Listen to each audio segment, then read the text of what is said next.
Hi friends, welcome to our channel. ఈరోజు video వచ్చేసి పెసర్లతోటైతే అట్లు చేద్దాం రండి. ఫస్ట్ అయితే ఇక్కడ ఒక గిన్నెడు పెసర్లు పోసుకోవాలి. ఏ గిన్నెతోటైతే మనం పెసర్లు తీసుకుంటామో అదే గిన్నెతోటి బియ్యం కూడా తీసుకోవాలి. అవైతే ఒక నైట్ అంతా నానబెట్టుకోవచ్చు, లేదా 6 hours అయినా నానబెట్టుకోవచ్చు. మంచిగా కడిగిన తర్వాత నానబెట్టుకోవాలి. నెక్స్ట్ మళ్ళీ మనమైతే మార్నింగ్ చేసినాం కాబట్టి మార్నింగ్ అయితే మళ్ళీ కడగాలి, ఎందుకంటే మొత్తం అది గ్రీన్ కలర్లో పట్టుకొని ఉంటుంది.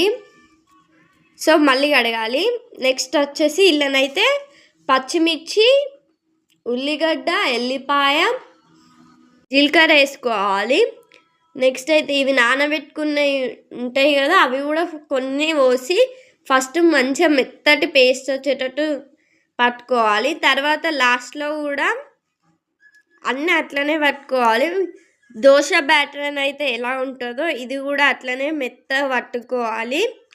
నెక్స్ట్ వచ్చేసి నెక్స్ట్ వీడియోలోనైతే నేను చూపించుతా. ఇదైతే పార్ట్ 1 వీడియోగా పెడుతున్నా. పార్ట్ 2 వీడియో కూడా ఉంటుంది. లైక్ చేయండి, షేర్ చేయండి, సబ్స్క్రైబ్ చేసుకోండి.